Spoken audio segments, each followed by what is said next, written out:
Alright guys, welcome to the video about consciousness, sleep, and dreams. So first we're going to just talk about what is consciousness and what does it mean to be conscious. So this is really one of the most highly debated topics in science and psychology because it's such a difficult thing to put your finger on. What does it mean to be conscious? And what is it and how do we even define it essentially? Now, the best definition that we can give, essentially, is that consciousness is our awareness of ourselves, so that's self-awareness, but also awareness of the environment. So essentially, you're aware of your own thoughts, you're aware of your own emotions, you're aware of your own perceptions and how they are distinct from, your external environment. So, we know that we are conscious, but do we know if we are the only beings that are conscious? So maybe you've seen some or read somewhere about other animals that are or seem to be conscious. So how would you know that something is conscious? What kind of a test would you do? Well, from the tests that they've done, they've discovered that the great apes seem to have consciousness, elephants have consciousness, dolphins have consciousness, and even magpies they've proven with experimentation to see that they have consciousness. One of the ways they do this is they use mirrors. So if an animal looks in a mirror and recognizes itself, such as we are able to, it seems to mean that they are aware that that is themselves, which would be the self-consciousness and self-awareness that they have. Now, how do you know that the animal recognizes itself? Well, one thing they do is they take like a marker and they put a dot or an X on the animal. So if you did this to a 2-year-old or a 1-year-old and you put it on their forehead, it's not about until, 1 year old, 1.5, that children actually start to recognize their own self-consciousness. By looking in the mirror and seeing that they've got a marker on their forehead, they would instinctively reach up and touch it, knowing that that person that I'm looking at is actually me, and that means I have something on my forehead. So they do this to chimpanzees and orangutans to see that they do reach up and touch the mark that they put on the forehead when they look in the mirror. Elephants do the same thing. Dolphins seem to use mirrors to be able to check themselves out, and even magpies. So all of these are indications that they're at least aware of their separation of themselves from their environment. Now, there's different levels of unconsciousness and consciousness that we can talk about. So the conscious mind is basically being aware of your own thoughts and your own feelings, whereas the pre-conscious is essentially a type of unconscious and conscious. It's like you're not consciously thinking about certain ideas, but if you try to, you could bring them into your conscious mind. So for example, the knowledge that you have about things that you've learned, you're not consciously thinking about that, but you can easily retrieve that from your memory. So what did you eat for breakfast this morning? You're not consciously thinking about that throughout your day, but if I asked you, you could pull that out of your unconscious mind technically and bring it into the conscious mind. So it's sort of the pre-conscious. Unconscious or subconscious is basically the processing that we're normally not aware of. We're not conscious of this sort of cognition going on in our brain. So it's our deep desires, it's our unacceptable wishes, it's our urges that we can't really control that are sort of pushing us to do certain things.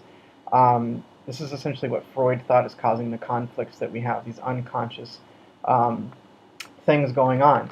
And then we even have another level, which is the non-conscious, where the non-conscious is basically completely out of reaches of our conscious mind. It's like your digestion, your sensory processing, the things that are basically happening in your brain that just keep you alive physiologically are essentially the non-conscious. They're technically, doing things and causing your body to do things. You just have absolutely no awareness of it and no control of it. So if you look at Freud's iceberg view of the human mind, we've got the conscious at the top, where you have your conscious thoughts, your conscious perceptions, which you're aware of.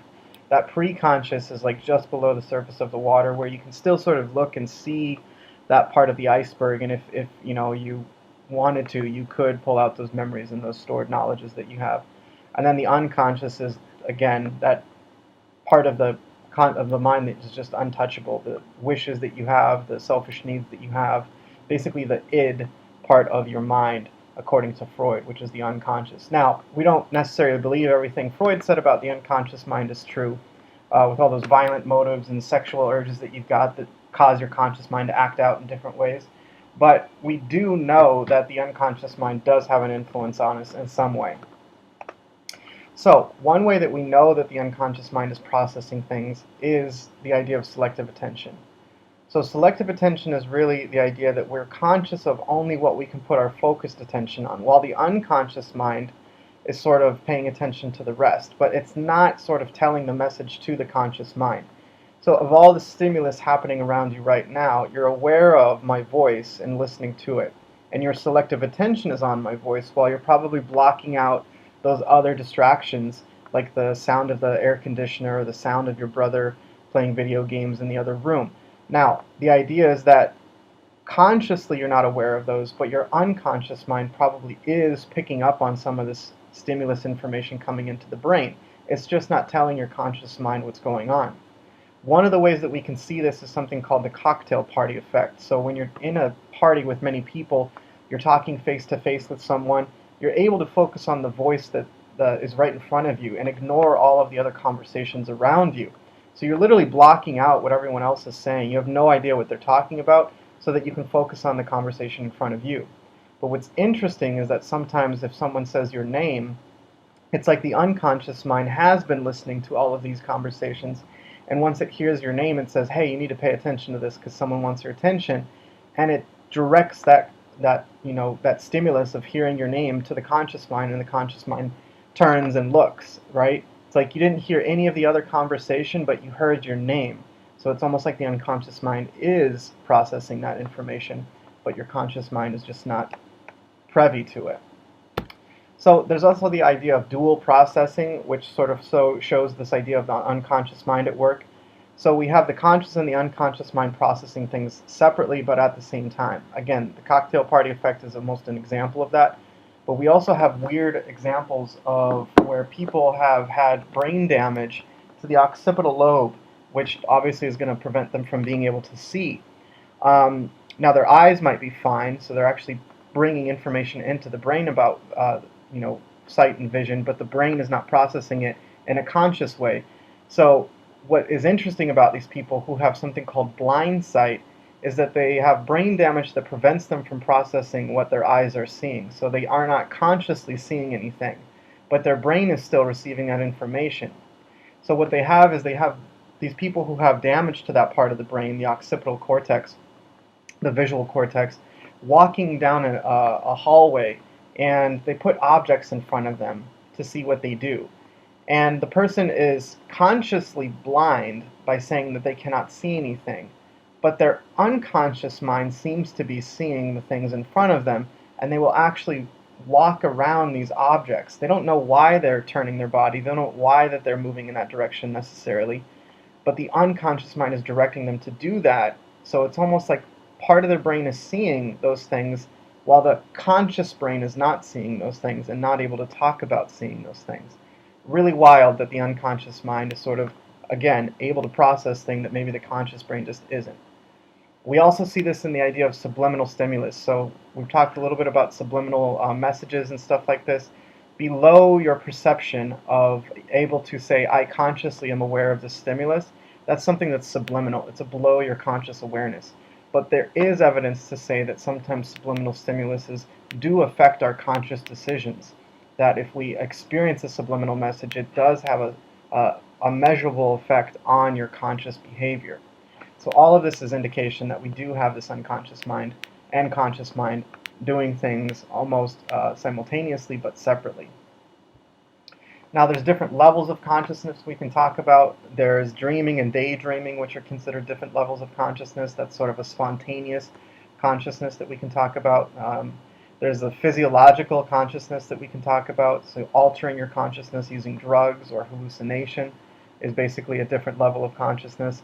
And then there's also the psychological manipulation of consciousness, which is basically hypnosis and meditation. So sort of taking your brain into a different level of consciousness.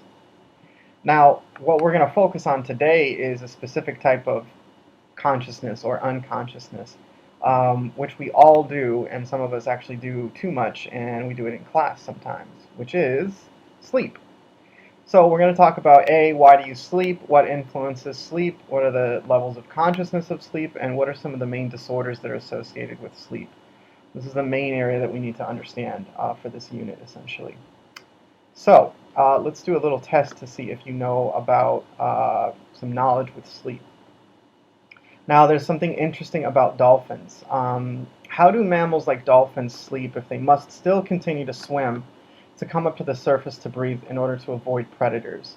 So if I'm a dolphin, I'm swimming in the ocean, and I were to just completely fall asleep and stop moving, I would be very susceptible to sharks and other predators that might attack. So how do mammals that need to come to the surface to breathe, how do they avoid this problem? Well, the solution is all about what their brain is doing. So actually what dolphins and porpoises and whales will do is that half of the brain basically goes to bed and sleeps, while the other half of the brain remains conscious and swimming and breathing and looking out for dangers. So they're basically taking turns throughout the night. One side of the brain is sleeping, the other side is conscious, and it'll sort of flip back and forth so that both sides get their turn at falling asleep. Pretty cool stuff, right? So let's talk about how sleep works. Sleep works almost like a biological rhythm. So a biological rhythm is essentially a periodic physiological fluctuation. So there's lots of different biological rhythms that our bodies go through. You might be thinking some of these things that regularly happen in our biological systems that we don't necessarily control. So some of these are the sleep cycle, which we're going to talk about today. There's a 90-minute sleep cycle of how you pass through different cycles of sleep. That's sort of just done for you. Your brain does it for you. There's hibernating animals. That's a biological rhythm. It sort of tells them when to hibernate and when to wake up based on the seasons. There's the female menstrual cycle as well, which is a monthly cycle for menstruation. That's a biological rhythm. And just when we feel tired and when we decide to wake up is technically a biological rhythm. So we're mostly based on a 24-hour circadian rhythm, and that's the sleep and the wake cycle, the circadian rhythm. So let's talk about the circadian rhythm and what influences it. So the circadian rhythm, like we said, it's the sleep-wake cycle that's really based off of a 24 to 25-hour biological clock that we've got. So it's essentially controlling when we wake up and when we go to bed. So what controls this? Well, it's mostly influenced by the presence of light or darkness. So the idea is that if there's light or if there's darkness, our eyes are basically taking in that light or not taking in that light, and they're sending a message into the brain, which is going to basically either produce melatonin or not produce melatonin.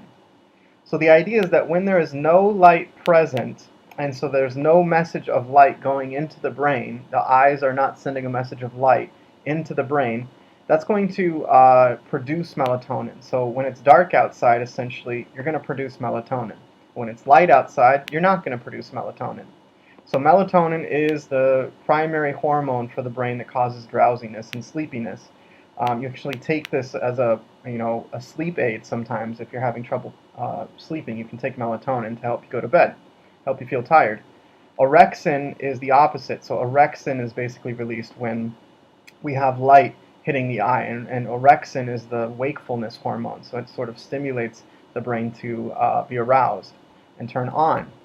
So the brain structures that are important that you need to know is essentially how the light stimulates the release or not stimulates the release of melatonin and orexin. So if I have light coming into my eyes, right, the eyes will turn that signal into an action potential. That action potential goes through the optic nerve into the brain. As it's going to the occipital lobe in the back, it passes through the thalamus. And remember, it passes through the hypothalamus. Now, the hypothalamus has a bunch of different nucleus in it, doing different jobs. But the suprachiasmatic nucleus is specific for recognizing, hey, there is light outside, or hey, there's not light outside. So the idea is that if it's stimulated by light, this suprachiasmatic nucleus, it will tell the pineal gland, hey, don't make melatonin, right? We are getting stimulated by light, which means it's daytime, which means that we need to be awake. So it's basically preventing the pineal gland from releasing the melatonin, right? And so it turns it off. It's basically like a turn-off valve when the light is hitting that suprachiasmatic nucleus, or the signal from the light. When it's dark, then there's nothing to prevent melatonin from being produced. So therefore, melatonin is released into the brain. And one of the things it does specifically is it goes to the reticular formation, which is basically controlling consciousness, whether you're actually awake or whether you're unconscious. and it starts to sort of stimulate the reticular formation, and it inhibits. It's inhibited to prevent consciousness. So it's basically shutting down the reticular formation, or telling the reticular formation to make you feel unconscious and go to sleep. So this is essentially how the circadian rhythm works. It's based on a light-dark cycle. Now this is important because this is why you should not use your cell phone before bedtime. So why should you not use your cell phone right before you go to bed? Well, the main idea is that when you have that light hitting your eye, it's going to send a signal into the hypothalamus, which is going to tell the pineal gland, don't produce melatonin. So even if it's late at night, because you're artificially using that light from your cell phone, it's going to tell your pineal gland, don't produce melatonin, and it's going to be harder for you to feel tired. So they recommend at least an hour before bed, at least a half an hour before bed, not using your cell phone, dimming the lights so that your brain can naturally start producing its own melatonin. That can help a lot with people who have trouble falling asleep at night, is avoiding the use of technology right before they go to bed. So here's a couple facts about the circadian rhythm as well. Jet lag is one of the things that influences the circadian rhythm, so it's the drowsiness that's associated with traveling to other time zones. So right now in China, they're about 14 hours ahead of us, so if I were to fly to China, basically my circadian rhythm would be, not adjusted in that amount of time it takes to get there. So at the time that they're waking up for breakfast, I'm feeling like it's the middle of the night, or it's like, it's 8 o'clock at night essentially. So traveling, basically it takes a while for your circadian rhythm to adjust to that new light dark cycle. It could take a single hour for every it could take a single day for every hour that you've changed. So if you flew a 14-hour time difference, it could take 2 weeks to sort of get back into a normal circadian rhythm for that time zone. Aging also influences the circadian rhythm. So with age, your circadian rhythm becomes earlier, and this is why older people are going to bed earlier and earlier, but they're also waking up earlier. So it's sort of like teenagers are, getting tired at about 11 o'clock, midnight, 1 o'clock, and they're still needing to sleep for 9 to 10 hours, and that's why they might get up at 11 o'clock in the morning. But that pushes back as you get older and older and older. And that's why the circadian rhythm changes with age.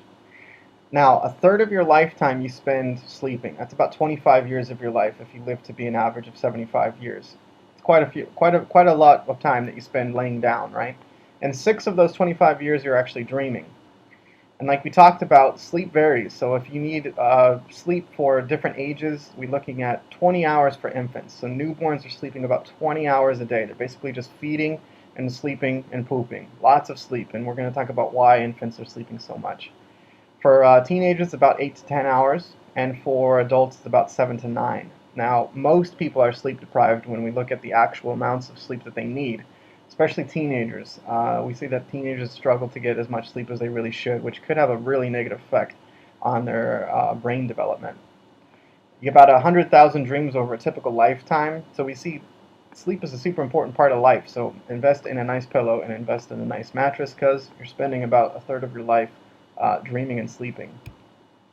So what are the benefits of sleep? I think we all know what are the benefits of sleep, but pretty much it improves the mood that you've got. So it's actually related to depression. If you're not getting enough sleep, more likely to fall into depression. Work efficiency obviously improves cognition and even just overall health. So when you don't have enough sleep, or when you have sleep deprivation, the lack of sleep, we see a huge decrease in your memory capabilities, decrease in creativity, decrease in concentration, even a decrease in your immune system. So most of it's cognitive, but again, whatever's cognitive can sort of transpire into something more physiological in the rest of your body, since the brain is in charge of directing the rest of the show, essentially. So we see the impact of sleep on car crashes. We see people who get less than 4 hours of sleep significantly more likely to have car crashes versus people who are getting 6 to 7 hours of sleep, much less likely to have a car crash. So we see this reaction time with cognition and all that kind of stuff. That's one of the best ways to reduce potential work accidents, is make sure that your workers are getting enough sleep. Not easy to control though. So now we're going to look at the sleep theories for why is sleep necessary, which we've already sort of touched on. But why do we sleep? Why do some animals sleep more than others? And what are the evolutionary reasons of physiological benefits of sleep? So some of the sleep theories are that it provides us with protection, that all the big bad things come out at night, and so therefore if we are vulnerable to predators, it makes sense to hide away at night so that we are not out in the open. So the first theory is protection, and they sort of came up with this by looking at the different animals, different sizes, and how much they sleep. And it's not a perfect correlation here, but generally speaking, the smaller the animal, the more it sleeps. So elephants don't sleep that much, only about 4 hours a day. They don't have a lot of predators that they have to worry about. Smaller we go, cats 14 hours a day, and squirrels 16 hours a day. Mice is upwards of 16 to 18 hours a day. So they spend a lot of time sleeping, and that might just be to prevent themselves from being exposed to predators. So protection might be one of the reasons why we do that. Um, Recuperation is another one. So the idea that the brain is actually recovering from stress and exhaustion throughout the day, almost as like a cleanup crew. It comes at night to sort of clean up an office building or repair stuff that's broken in the office building. While the workers are gone. It's almost kind of like that. You can think of the brain tissue being restored and repaired while you're sleeping, and actually the brain's plasticity and flexibility is increased. So while you're sleeping is when those neurons are starting to make new connections, essentially, which is huge for recuperation. And connected to this is the idea that we make memories while we're sleeping, or at least we strengthen the memories that we've already made during the day while we're sleeping. So the idea is that if I'm making a new memory during the day, I'm essentially making new connections, and that's the idea of long-term potentiation. Those dendrites and those axon terminals of one of the other neuron are basically coming together to make that connection and transfer those neurotransmitters between each other. That's essentially the building block of forming a memory or learning a behavior, is forming new connections. And so at nighttime, essentially, those connections are strengthened. And if they aren't strengthened at some point, then they fall apart. And that's when we lose the memory. That's when we forget, is when those connections are broken. So at night, we're sort of helping to increase the connections by increasing the amount of receptors that are there, by increasing that long-term potentiation, by sort of practicing that connection and reinforcing that connection. So if you don't sleep, you actually won't remember things that you learned that day. Problem solving is another one that we think, again, sort of the unconscious brain using its powers of insight, sort of processing things for us. So sleep is oftentimes a time when our brains will come up with solutions that we don't have during the day. And one of the ideas of dreaming is that dreaming allows us to sort of use divergent thinking to think about possibilities that are not really possible in reality.